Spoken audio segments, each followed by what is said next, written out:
So you're saying like what's something I wish I could be good at that I didn't have to put in the work for? Yes, exactly. Just snapped our fingers and you're instantly talented at this. You're instantly fantastic at singing. You're instantly if you were lazy, what would you want to be lazy about? Well, I'm very good at watching TV. Yeah. This just feels like such a millennial question, right? Like, what do you wish you could watch a YouTube video of and be fun be perfect questions at? are a millennial thing, then yes.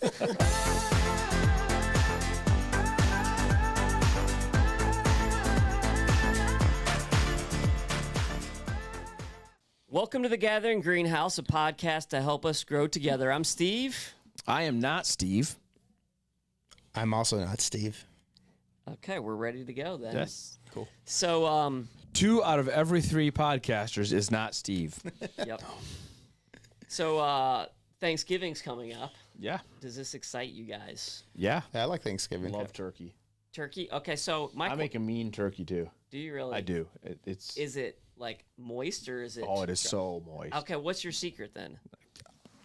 No, nothing. I don't want to tell the whole internet. Okay. Well, that's always my problem with turkey. It always comes out dry. All right. So what do you cook? What do you cook it in? I don't cook turkey at all. So someone else is cooking the turkey. So we cook it in one of those roaster pans. Yeah. Right. That helps, I think, because it stews in its own juices. Yeah. But I think so we stuff it. Like you're doing the whole turkey. Yep. So I make my own stuffing. And then I have a little concoction that I make out of like chicken bouillon and butter and some different spices, and I put them all together and create. That's kind of what I pour over all the turkey. Yeah. I do put bacon all over it. Well, that's a winning recipe right there. So bacon in it. But yeah, I mean, I think the big thing is the turkey roaster really keeps it moist. Yeah. Is it like the main meats for Thanksgiving, turkey and ham? Just turkey. Just turkey. Just turkey. I don't know. I always see. But I like ham too. Okay. So my family, there's several people in my family who don't like turkey, and I've noticed over the past several years the ham has gotten larger and the turkey's gotten smaller. Yeah, it's a shame. It's more more for me, I guess. But yeah, dark meat or white meat? White.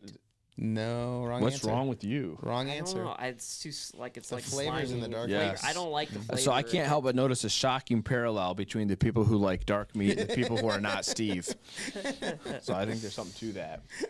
Definitely dark meat. I've never been a dark meat kind of person. So when I go to the grocery store and I'm going to make something that calls for chicken breast, I almost always go thigh. Yeah, So that's a thigh. That's not a chicken breast. Right. So you're not following the recipe, I guess. Correct. It never turns out right. But see, here's I don't understand though. You're complaining that you don't like the turkey because it's dry. Yeah. And then you're like, I like white meat. Yep, correct. Both are possible. I've had both. I don't think I'm that. Maybe it's harder. No, the dark meat is more moist. Oh, I'm sure it is, meat. but it tastes. It doesn't taste as good to me. Flavor is.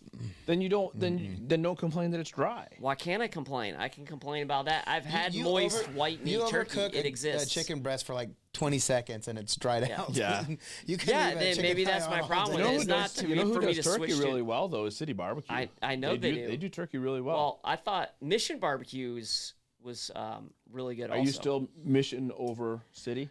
I think I've switched camps to Mission Barbecue. Wow. I still think if I was gonna get sides, I'd prefer the sides at City. I think they win, but not as much as I originally thought. Yeah, I've gone back to City Barbecue. Back to City. Yeah. I mean, City Barbecue has the corn pudding, which Mission doesn't even offer that. I mean, that's a win. Yeah, their cornbread isn't even that good. It's kind of dry. I would say cornbread is almost never good. Yeah. Like a good cornbread is wonderful, but 90% of cornbread is terrible. Mm-hmm. Yeah. Maybe you can put some dark meat in your cornbread. Maybe. Make it more moist. Maybe. Yeah. Golly, I'm hungry now. All right, well, every time we do the podcast. Yeah, I know. Hey, somebody canceled our afternoon meeting. Maybe we could all go to Mission Barbecue. Let's go. Yeah, I'm down. I'm always down for that. Okay, so I have 4 questions for you about this sermon. So 3 serious ones and 1 lighthearted, fun one. Okay. How would you like to start? You're in charge, man. Okay, well, because I was kind of thinking we start with the fun one first. All right. Because it's kind of hard to go a bunch of serious and then try to switch. Not for me. Switch. I don't know, for the rest of us listening to you. I know, but I don't mind awkward. Nope. It's not hard to switch if you just are never having fun. I embrace the awkward. This may, be in line with some of the stuff. Okay. If talents were literal, right, in the scripture on Sunday when you talked about talents, could you remind us of the scripture? Because I didn't actually write that down in my notes. Matthew 25. Thank you. I appreciate that. So in Matthew 25, if the talents were literal, what skill would you hope God gave you? Okay. So here gave me like master juggler, pro karaoke singer. So we're doing a just barbecue master. We're just doing it's fun. Wait, do I have to pick one that you said? No, I'm just throwing out a couple. So I'm just trying to lead you down the direction that we don't have. What's that? Like what talent we don't have that we wish we had. What? Like yeah, I mean, so yeah. Can we say like superpowers or just like realistic things? I think realistic. Okay. So I can't pick invisibility. You can't pick invisibility. Okay. It has to, because we're saying if these are literal talents. Why would you want that? Nobody notices your generation anyway. I'm saying a fun answer, not like you're Gen X. You're already invisible. You're already invisible. Irrelevant. This is a hard one because there's often like I want to say something like you look at some of these like brilliant people like I want their intelligence or something like that, but that to me I think there's more intelligence, more misery, or something like that. Yeah, I'm struggling a little bit because I feel like you get to a certain age, you just learn to be content with who you are. Yeah. And it's like but I wish I could sing like John. Can I say that? Me too. I think it'd be fun to be like. I wouldn't necessarily want to put all the dedication and work into it, and that sounds terrible, but. Like a pro level athlete sounds like it'd be really fun. I've been there. It's not all. It's well, that's what pro level athlete. From the NFL. I was a nearly elite athlete in high school. Is that where you were doing the broom on the ice? Well, no, he's a professional boxer, as we all learned on Facebook this week. I'm not professional, but I did knock my roommate out once. Yeah. It would be fun to compete at a very high level in sports. So this is a terrible story. I'm going to tell it. So when we were in college, we used to box. Like for a fun night, like there's Fight Club. About 6 of us. We had boxing gloves and we'd box in one of the rooms, and I boxed my roommate one night and I won because he was done, and he was feeling so bad. He went in the bathroom. He was just leaning over the toilet, thinking he was going to throw up and stuff. And we all left and went and got something to eat. I mean looking back now, he was probably concussed. We probably shouldn't have left him there, but he turned out okay. As far as you know. I saw him not too long ago. He was all right. Yeah. So I haven't that's a warning to you, Jake Paul. You too. You could literally pick any talent that God is going to give you. See, you can't even come up with one. So honestly, here's the funny thing. I'm a little bit serious when I say it's not so much the talent for me, because I do feel like I've reached this point in life where I'm pretty content with who I am. I think what I would say is, if I was putting a wish list together, it'd be more of, man, I'd wish for opportunities to use the talents I have in different ways. This is not a fun question at all now at this point. like being able to do a backflip or just something like that. That you don't necessarily have to. That. Something you can impress people. I would never. There's nothing that you'd ever be my shoulders are just way too tight. That never would be a thing. I'd hit my head. Yeah, but if this is all hypothetical, you can say. So okay, then I wish I had more flexible shoulders. Okay, that's a talent you wish you had. Because not the answer I was expecting. Then my baseball career would have gone much further. Okay. Yeah. So I don't know. I mean, this is gonna sound really like a waste of one, but I wish I was a better more studious as a student in high school and college and stuff. I wish, but how much of that is, the fact that I just. You enjoyed. I wasn't really gifted at a lot of school stuff, right? It was hard for me to do a lot of it. Yeah. So part of me was I wish that was easier. I might have put a little more effort. But a lot of that also is effort. How much of that is not even. I think that's the hard thing about this question is that there is a sense in which a lot of the times when you look at, well, I wish I had this talent. It's not so much that you don't have that talent; it's that you've never put in the work for that thing. Yeah, but that's why this is just a fun question. We don't have to worry about those answers at all. So you're saying like what's something I wish I could be good at that I didn't have to put in the work for? Yes, exactly. Just snapped our fingers and you're instantly talented at this. You're instantly fantastic at singing. You're instantly if you were lazy, what would you want to be lazy about? That's well, I'm very good at watching TV. Yeah. This just feels like such a millennial question, right? Like, what do you wish you could watch a YouTube video of and be fun perfect questions at? are a millennial thing? Then yes. I don't know. You guys are useless to me right now. I'm kind of with you. I think it'd be really fun to be just a dominant athlete, and have that. Okay, there you go. I think that'd be really maybe cool. chess. Maybe you're really, really just like naturally good. I'm just giving an example. Checkers. Have you seen a chess player? Checkers. Whatever. Words with friends. You're like amazing at that. With no effort. Like just to dominate. I think that's what bothers me about the question is that it keeps coming back to with no effort. Pickleball. Because that doesn't exist. I know. Anything worth having is worth working for. Internet, please help me out on this. This is just a fun question. You in the comments, tell us what talent you would love to have. There's sometimes conversations are so easy with you, David, and sometimes it's like going to the dentist. The talent Steve wants is to be able to communicate with David. Yes, that would be a great talent. Well, you know what? You need to work at it. I have been for. That's the point I'm trying to make. I have been for a long, long time. Okay. Here's some serious questions. We'll see how we get with this. Dun, dun, dun. Okay. I'm going to give a fun answer to these. Really fun answer to this one. We'll see how you do that with that. Okay.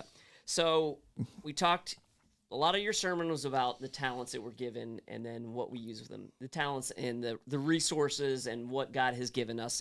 Essentially, the things that God gives us are on loan to us. They're gifts given by God to us. So how do we use those? Okay. So how does the parable of the talents challenge us to evaluate how we're using the God-given gifts and resources for his kingdom? Well, I think it's kind of like the answer is in the question a little bit, is that we have to ask ourselves that question of, how would God use what I have, and am I using it that way? And, I think the phrase that I used yesterday was talking about God's agenda, that God's agenda is more. And by more, I mean more people.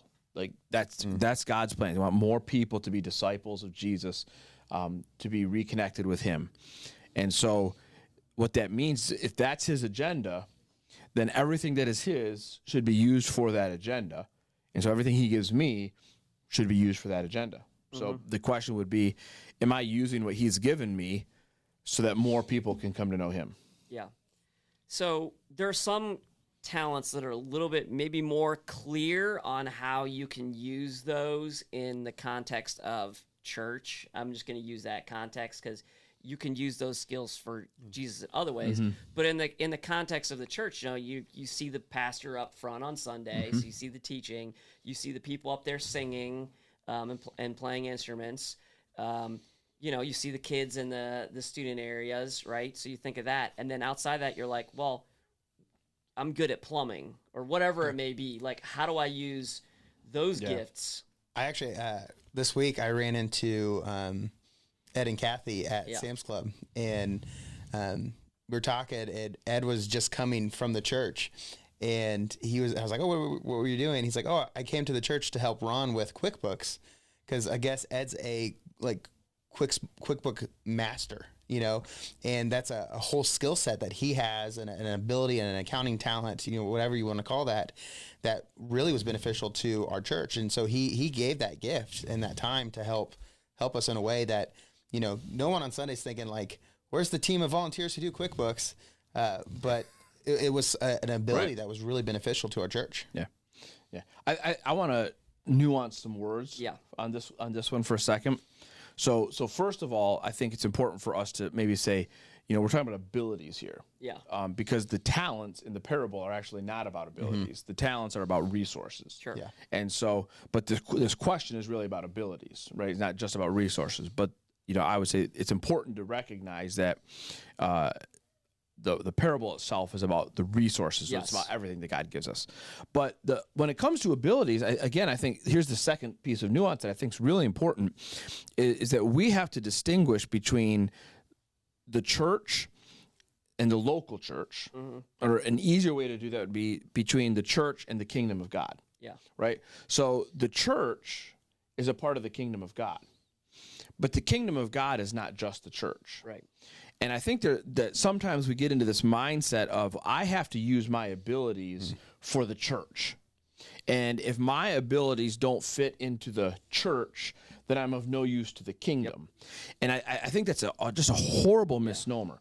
Like, for example, Mary Ann, she's got a lot of abilities. And, over the course of our time together, she's used them in the church and she's used them out of the church. But one of her great gifts is this gift of mercy. And there was a period of time in her life when she was working pre-op at a hospital. And so whenever somebody was having an operation, they'd come in and it was just this amazing thing for people from the church to be in this time in their life when they're about to go into surgery. It's nervous, it's terrifying, and your nurse walks in and she's from your church. Yeah. And all of a sudden it's calming, and it's this opportunity for her to pray with them. And that is so much more a gift to the kingdom. And this is going to sound terrible. That's so much more a gift to the kingdom than handing out donuts. Not that the donuts aren't important. They are. But that was where she was using her gift in a fascinating way. So like you talk about like a plumber. Plumber, yeah, we can use plumbers at the church because our toilets get clogged too.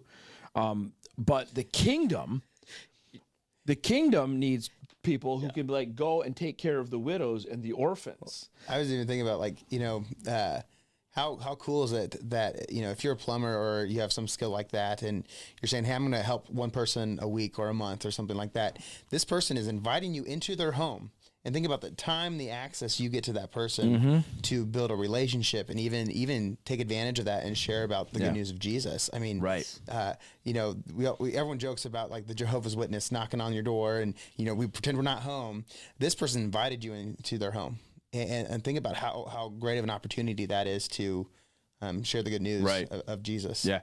Well, and I think that's a great point, is that you don't have to distinguish between serving and making money. Yeah. You can actually make money doing your profession, doing what you're good at, and at the very same time be making a kingdom investment. Like if I'm a plumber or an electrician or whatever else that may be, yeah, I'm getting paid for this work I'm doing, but I'm also at the exact same time representing Christ to this person. Yeah. And I think that's a powerful contribution to the kingdom. I agree. And if you're, really good at something too that can be monetized and make a bunch of money, you can use those resources to fund a lot of kingdom things. Like so if you make an awesome podcast and it gets monetized. Yeah, exactly. Is that going to happen yet? Can you do that for us, Sean? I wish. We technically are monetized. But we don't. Are we? We don't make any money. How many subscribers do you have to actually start making money? 1,000. Well, we have more than that. So what we run into is it's not about subscribers. Content is good. Most of our content can't be monetized because it has like it's terrible. Well, no, yeah, it gets shadow banned, and it's the podcast is like the only thing we put out that could actually, and it's like our least successful thing we do. That's because it's terrible. It's a pretty horrible podcast. Yeah. Although I will say the ending is the best part now. Steve's little closers. Remind me at the end to tell you what I just didn't say. Okay. All right. Any more comments on that before we move on? No, you're good? No, I'm good, yeah. Okay. All right. What does the passage about the talents teach us about accountability and the importance of faithfulness in small and significant responsibilities? Yeah. So we're talking about like not just the big things that we think about. Yeah. So I mentioned this briefly in the sermon, but I kind of ran through it because it was a kind of a side point. I think it's so cool that you have the guy who gets the 5 talents and the guy who gets the 2 talents, and they both double their talents, right? And so the guy with the 5, he's giving back to the master 5 more talents. Yeah. And the guy with the 2 is giving back to the master 2 more talents. So that's a significant difference, right? $5 million versus $2 million, if you think of it that way. And it would be really easy to say, well, they were both faithful, but the guy with the 5, he was super faithful. Yeah. And the guy with the 2, he was still pretty faithful, but not as much. But the master sees them both exactly the same. And I love that in the parable, the master's interaction with both servants is exactly the same, because it's just a reminder to us that when it comes to our Heavenly Father, he's not so much worried about the amount as he is the heart. And it's like you can't control how much you're given. Right. Some people are given more than others, and some people have, different talents than others, and all these things we can't control what we're given. All we can control is how we respond to what we're given. And if we respond by giving it back to him, that's what he's looking for. I constantly have this thought, it's all, and Beck and I have, we've been blessed over the years from people who have resources that we don't have, and then they're generous, and we often remark and say, man, I can't wait, or I hope someday I get to be in a position like they are to do that. And what we're doing actually is not good. What we're saying is, if I only had what they had, I could do what they do. But what we, so we kind of build into us is we don't have enough to do anything, right? And so it's like it's zero, or we get to do what the big thing they did. And the reality is they are using what God has given them to bless others. We too have to use what God has given us to bless others. And it's not about the quantity, it's about the attitude and the action of just thinking of others. And so even, for us, it's like, I don't have, the resources that person had, but I do have resources, and I have to constantly kind of bring myself back into that mentality of remembering I do have more than enough. Yeah. Everybody has something. Yeah. And here's the thing. If I'm spending all my time thinking about what I don't have, then I'm never going to be content. Right. And then I can't sacrifice. And so often I hear people say, well, I don't have that, or I don't have very much, or I don't have anything. No, you do. Yeah. But start looking at what you have instead of what you don't have. That's the way to go. So in the parable, the one who buries it. Yeah. I've heard, and I didn't hear you mention this, but I've heard other sermons on this, and one take I heard on it was that the reason he buried it is he was actually hoping to keep it himself. Like, if he would have taken it to the bank, then the bank would have known that it was the master's money, and so he was actually a thief on that. Does that change it at all if you see it as not just someone who is wasting, but actually stealing? So he's a thief instead of a fool? You're right. I don't know. About the same. Yeah. I mean, I think that's possible, right? I think maybe I'd want to look at that, and I've not heard that argument, so I want to hear it in its fullness. Right. I don't think you need to read that far into the text, because that's not what the master criticizes him for, right? I think the master's criticism of him is because he, didn't use it. He didn't put it to work. And, that may be a little bit where we lose some of the power of the story is in the English translations. Like I used the ESV yesterday, and it uses the word traded instead of put it to work. Yeah. But if you look at the actual Greek, and I'm not going to, off the top of my head, be able to tell you what the word is, but it really does mean to work. And so the idea is they were putting it to work. Maybe he was going to steal it. I don't know. Right. That seems like a bad strategy, because the master was gone for a long time. Yeah. So if he was going to steal it, why not just steal it and spend it? To me, it plays a little bit into what you were saying on Sunday about we don't know when Jesus is going to return, right? It could be soon. It could be a long time from now. The text was written so long ago that there's plenty of generations in there for us to say, well, maybe not in our lifetime, right? That could be a logical thing. So you could just say, I'm not going to use these talents in my lifetime. That's not a good strategy, but... No, not a good strategy. Yeah. Okay. Last question I got here. Okay, so how does recognizing that everything we have is ultimately God's change the way we think about our time, talents, and our finances? One more time. Okay. So how does recognizing everything that we have is ultimately God's changes the way that we think about our time, talents, and finances?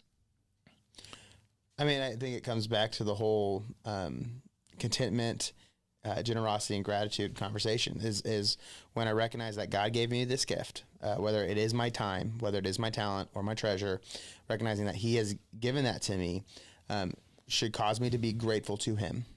And when I recognize that, it is from him, and my heart gets in the right place with that, I begin to see why he gave it to me. Yeah. And those areas where I can use those things for other people. and the whole time, talent, treasure, thing is, it's not just one area where we are thankful. We're not just thankful for the opportunities and the time we have, the abilities we have. You have to be thankful for all of it. And so one of the things that I think happens is we might be like, oh God, you blessed me with all this riches, but then complain about not having enough time. Or God, you have given me this amazing ability, but I'm not also praising you for the financial place you've placed me. And so I think we have to kind of recognize that there may be one of those areas where we're really strong in or doing really well in, but you have to be grateful for all of it. And so I think just continuing to interject that mindset of saying this is from God and it's to be used for his purpose and for his kingdom will help us across the board to really start utilizing all of that stuff for kingdom building. And I don't think all of us do it well in every area. Like I think there's, everyone feels like they have a, insufficient amount of something, but thinking that way really diminishes that, I think. Yeah. I think there's a couple things here. I think one of the things is it should change our perspective on waste. Like, how much time do I waste? How much of my treasure do I waste? Like watching Netflix. Whatever it might be. Yeah. Like watching a fight that just keeps buffering and buffering and buffering. Hey, can we just say real quick, next time you want to complain about the church live stream, I'm going to have you go see that. Okay? Yeah. So I think when you realize that God has given you everything you have, I think that does challenge you to think more deeply about what am I wasting, right? I think it's also a challenge to us to understand who God is, because if I recognize that he's the giver of this and he's the owner of this, if I want to use it in a way that honors him, I need to know who he is.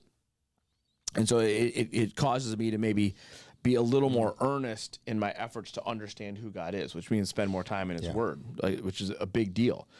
So I think it does those two things. But then I also just think it challenges me to think about what I actually need. So often we think of what we need in terms of what we don't have, instead of thinking of what we need in terms of it's actually less than we have. I don't know. I'm not saying that real well, but like if I have 6, my natural tendency is to think I need 8. And the reality is I need 2. Yeah. And so when I begin to understand that God has given me everything and he's given me more than I need, now it's a chance for me to stop thinking about what I need in terms of what I need to get and start thinking about need in terms of what I'm able to give because I already have what I need. And I think that really changes things, because if I'm responsible for what I need, I don't even know what that is. And I'm not able. But because God is all powerful and he's all loving and he's all knowing, more than able, he's more than able. Yeah. So how does this apply to, since you brought up the more than able, how does this apply to the more than able? Because it is within that context. Got to come on Sunday. Come this Sunday. We're gonna wrap the series this Sunday. Tie it all together neatly. Maybe. That's the goal. Okay. We'll see. Yep. So we're gonna come back to that phrase that God is able, and we're gonna talk about what that means, and we'll see how it goes. Okay, is that your tease for this Sunday? That's sermon? my tease for this Sunday. Yep. All right. Well, give my. Here we go. I got my. Well, I'm going. Let's go. I don't have a new one. I this like the time. one from last week. That's what I'm trying. I'm trying to work on my one that you guys liked. Oh, so you've edited it. So have you been practicing it? No. Like I'm practicing it right now. What a squandered talent, Steve. Yeah. I'm practicing it live. All right. All right. Thanks for hanging out with us on the Gathering Greenhouse. So keep it real, keep it rooted. Wait, stop, and we'll catch you next time. Stop. How am I going to work on this if you can't? I'm helping. Yeah. We need more eye contact with the camera. Well, yeah, that's why All right, try again. Okay. Thanks for joining. Stop. Emma, when you're editing this, could you do like a slow push in on Steve right here? Okay. All right, now we're ready. God.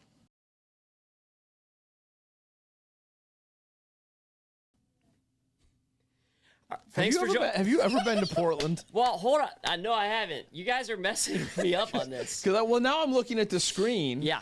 And I see your hat. So I was like, yeah. But I have been to a thrift store that someone who probably bought this hat in Portland went to Portland. Yeah. Okay. That's my only logic. I don't think you can buy a Portland hat. Wait. You bought a hat at a thrift store? Yeah. This is a whole nother conversation. I know it's that's like one step up. I don't one step up from buying underwear. I don't do that. But, all right, let's see that ending. Okay. Thanks for hanging out with us on the Gathering Greenhouse. Stop. Can you adjust your hat just a little because it's shadowing your eye? Like tip it up a little bit. Yeah. Keep it real, keep it rooted, and we'll catch you next time. Do it from the beginning. We gotta get going. Thanks for joining us on the Gathering Greenhouse. Until next time. Bye. Yeah. See ya.